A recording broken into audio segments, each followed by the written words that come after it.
Permettez-moi de vous dire quelque chose de très important. Il est absolument nécessaire de comprendre que le Saint-Esprit est une personne, non pas quelque chose. L'Esprit n'est pas une force impersonnelle. Ce n'est pas une sorte d'électricité spirituelle. L'onction de Dieu n'est pas seulement une puissance ou des dons, mais le Saint-Esprit lui-même. Dans l'Ancien Testament, tous ceux qui servaient Dieu devaient être rois. Dans le Nouveau Testament, cela est remplacé par le Saint-Esprit pour tous les croyants. La première chose à apprendre est que l'onction n'est qu'un des noms du baptême du Saint-Esprit. Autrement dit, quand nous recevons le baptême du Saint-Esprit, nous avons été rois. Notre onction découle de l'onction de Christ, et nous la recevons uniquement de lui. De sa plénitude, nous avons tous reçu. Quand je suis arrivé pour la première fois en Afrique, j'ai fait une découverte surprenante. L'Afrique ne m'attendait pas. Il semblait que les gens n'étaient pas intéressés par l'Évangile.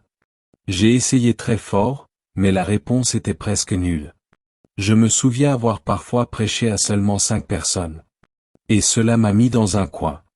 J'ai prié, j'ai jeûné, j'ai supplié Dieu. Je me suis dit, ça ne peut pas être ça. Et cela a duré des mois, presque des années.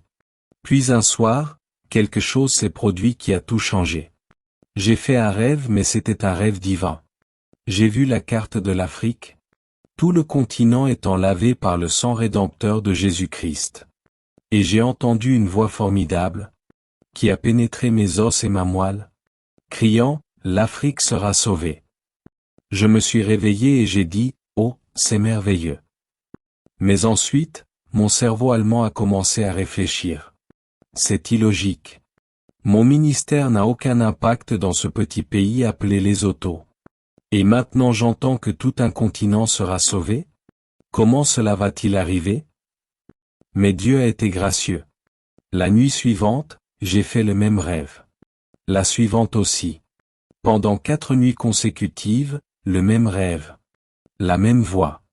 Alors j'ai commencé à répéter ces paroles. L'Afrique sera sauvée. Mes collègues missionnaires m'ont dit. Reinhard, tu es fou. L'Afrique? Et ici, alors? J'ai répondu, je ne sais pas. Je sais seulement que Dieu dit, l'Afrique sera sauvée. Sur la base de cette vision, j'ai quitté ce petit pays et je me suis lancé dans tout le continent.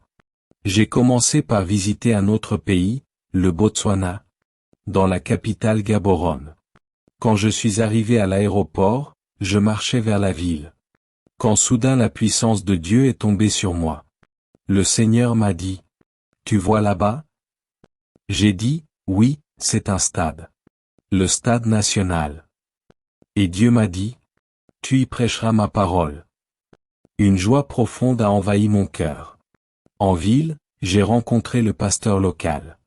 Après l'avoir salué, je lui ai dit, « Allons voir les autorités. Je veux louer ce stade pour une campagne dans 4 semaines. » Il m'a dit, « Quoi? Un stade? Je n'ai que 40 personnes le dimanche dans mon église. » J'ai répondu, « Je ne sais rien de tes 40 personnes. Je sais seulement que le Saint-Esprit m'a parlé.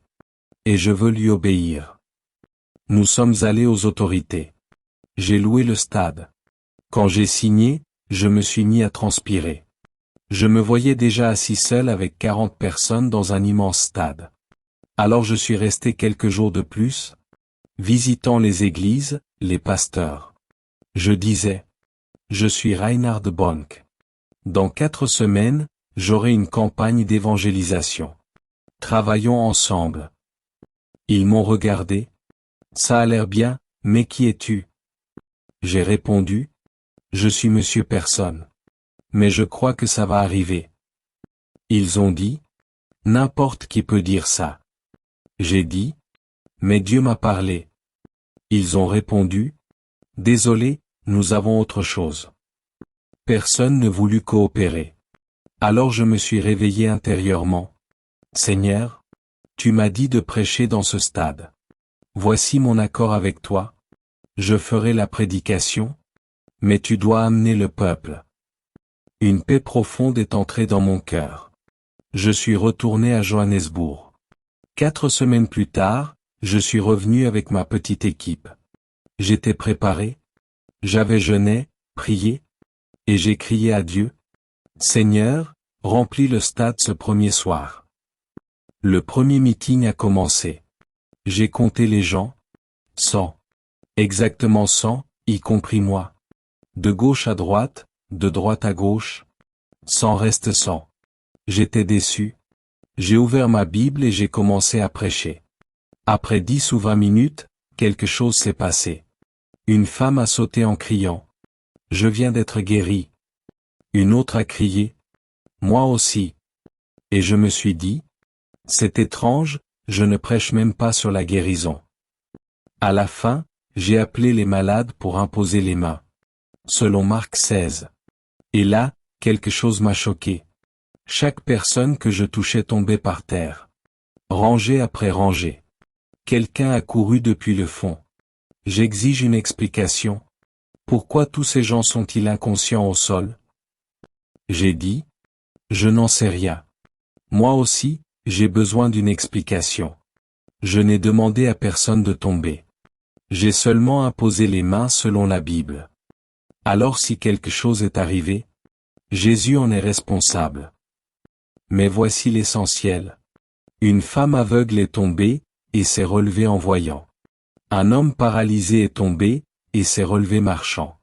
Quand la femme aveugle a crié. Je vois. Je vois. La foule a explosé de joie. Tout le monde la connaissait comme étant aveugle depuis des années. La nouvelle s'est répandue. Le stade a été rempli en quelques jours. Jamais auparavant je n'avais vu. Des milliers de personnes courir vers l'avant, acceptant Jésus comme leur sauveur, pleurant de repentance. Puis une nuit, vers la fin de la campagne, le Seigneur m'a dit, « Demain, tu prieras pour le baptême du Saint-Esprit dans le stade. » J'ai dit, « Seigneur, cela ne se fait pas dans un stade. C'est pour une réunion en intérieur. » Et Dieu a dit, « Dans les derniers jours, je répandrai de mon esprit sur toute chair. » Alors j'ai obéi. Le lendemain, le stade était plein. On m'a dit plus tard que 50% de la population de Gaborone était présente. Après l'enseignement, j'ai demandé. Qui veut ce merveilleux don? Une foule immense s'est avancée. Je leur ai dit. Levez les mains, fermez les yeux, louez le Seigneur. Moi, j'ai gardé les yeux ouverts. Je voulais voir ce que Dieu allait faire. Et soudain, j'ai vu quelque chose que je n'avais jamais vu. Une vague transparente, puissante, est entrée par ma gauche, et a traversé le stade. Partout où elle passait, les gens tombaient au sol, par milliers, et j'entendais leur voix parlant en de nouvelles langues. Par l'esprit. J'étais bouleversé. Je ne suis pas quelqu'un de pleurnichard, mais je me suis mis à pleurer comme un enfant, tremblant, disant, « Mon Dieu, est-ce possible? Est-ce possible? » Cette nuit-là, j'ai appris une leçon pour toute ma vie. Et j'ai fait un vœu. Je parcourais ce continent, du Cap au Caire, et ensuite le monde, avec ce message. Je vois maintenant la réponse aux souffrances de l'humanité. Une puissante effusion du Saint-Esprit, qui brisera le dos du diable. Et c'est ce que nous avons fait pendant des décennies. Nous avons vu des nations secouées par la puissance de Dieu. Souviens-toi, si tu as été oint, tu as les centrales électriques du ciel à ta disposition, et tu n'as jamais à t'inquiéter qu'elles échouent.